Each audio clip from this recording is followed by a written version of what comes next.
Our first step is you're going to need 2 pieces of fabric. You can use 100% cotton, or you can use one with a fleece and one 100% cotton. Here I have 2 pieces of 100% cotton, and the sizes are 7 inches by 10 inches. Simply get your cutter, and we're going to cut 2 pieces of 100% cotton.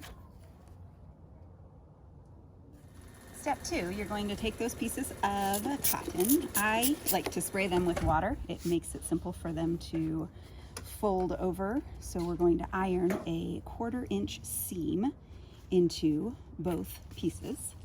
So we have our iron here. Simply fold them over. I always do mine 2 at a time. I put them together, turn them over, and just to make sure they're completely dry, iron the seam on the 10 inch. So we have Mercy here. She is my 10-year-old daughter, and she's going to show us step 1, which is sewing the 10-inch sides together with the right sides facing each other. So she's doing the first step. Go ahead.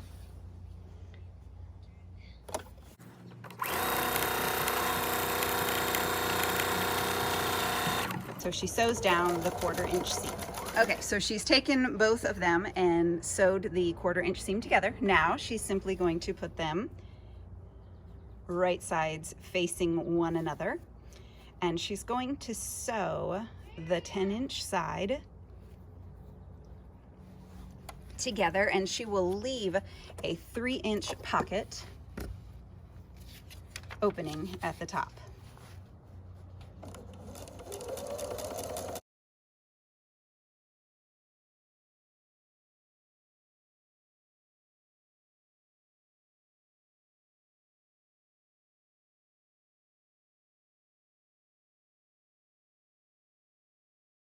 Once she's completed the top section, she's simply going to sew the bottom 10-inch side a straight line.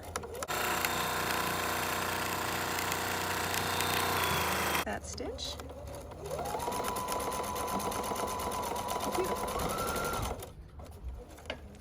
Thank you, Mercy. Step 4 finds us over here. We have our elastic ties. I've had these all pre-cut. They're between 14 and 16 inches long. So you're simply going to, now you'll take 4 of these, and we insert these. I slip them easily inside the pocket in the top. So we have all 4 there. And then you set them up so you're ready to sew. So pull one here, slides in. So once you have them, you're simply going to close. We're going to sew down right here along these 7-inch sides, sew that together, therefore fastening in our elastics or our t-shirt strings, whichever you choose to use. Now I simply am going to sew in the ties by sewing down the 7-inch side. Simply do that, or we'll cut our ties, and then you do the other side.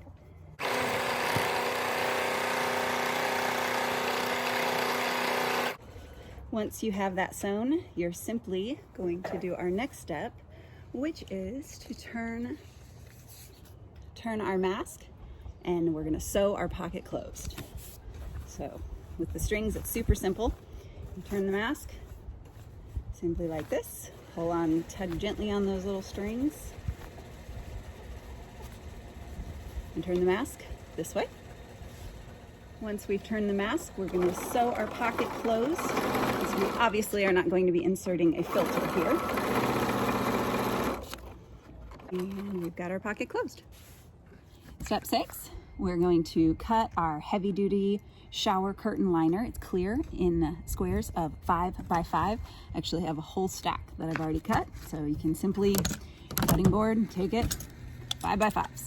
The next step, we're going to actually mark where we're going to be finding basically the center. So you're going to put a dot 2.5 inches down from each side. So going this way, we're going to mark it 2.5 inches. So about here and in 2.5 inches. And from the top, we go down 1.25 inches. And from the top, we go up 1 inch from the bottom. Sorry, from the bottom.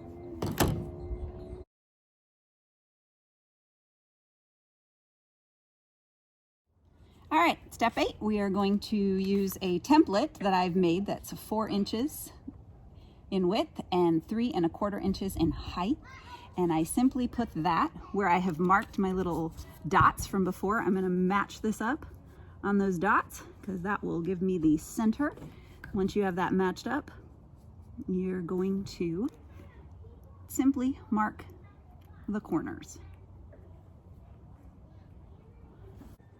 Once you have your corners marked, you're simply going to create an X from each corner using a straight edge to create the X that you're going to use to then cut.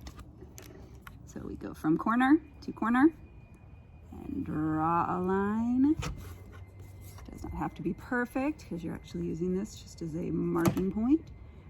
So we mark from the corner to corner, giving ourselves an X. Once you have that X, you are actually going to go ahead and cut it. You are welcome to use your straight edge if you like, if you want to just freehand it, whatever. And I get it started with my roller, and then I simply take this and complete the cutting up to the corner. So you create triangle. And lastly, here, see here. So now we have all of these little triangles that I'll show you what to do with. The next step, we're going to fold these triangles inside the mask and iron them down on both sides. So what you do is you take and you fold it inside like this, fold this one back inside, and so on and so forth. So here we are folding in the final triangle piece.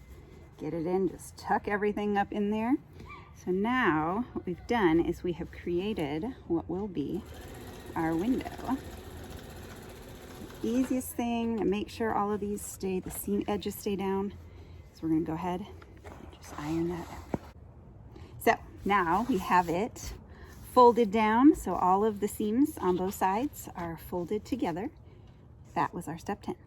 So step 11, we're going to take our liner and we're actually going to slide it inside the pocket that we created, the window, so that it is now ready to be sewn. Now you can choose, I always make sure obviously that I have enough overlap on both sides.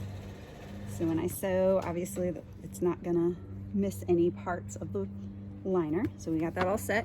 And if you like, you can take a little clip and clip it on one side. That just helps hold it into place while you're sewing.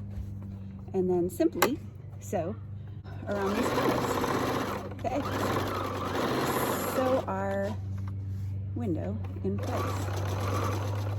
Now we have our pocket or our window in place. Obviously you're going to want to trim up those threads, so obviously for look's sake.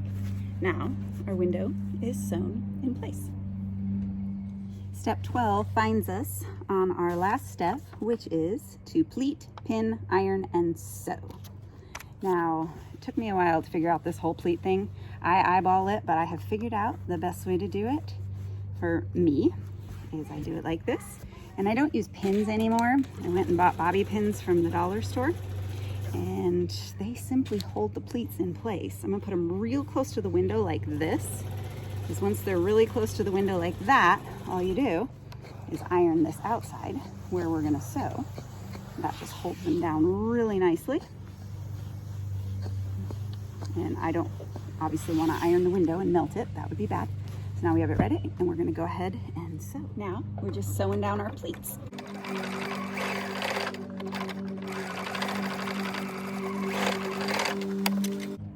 We're finishing up the other side here.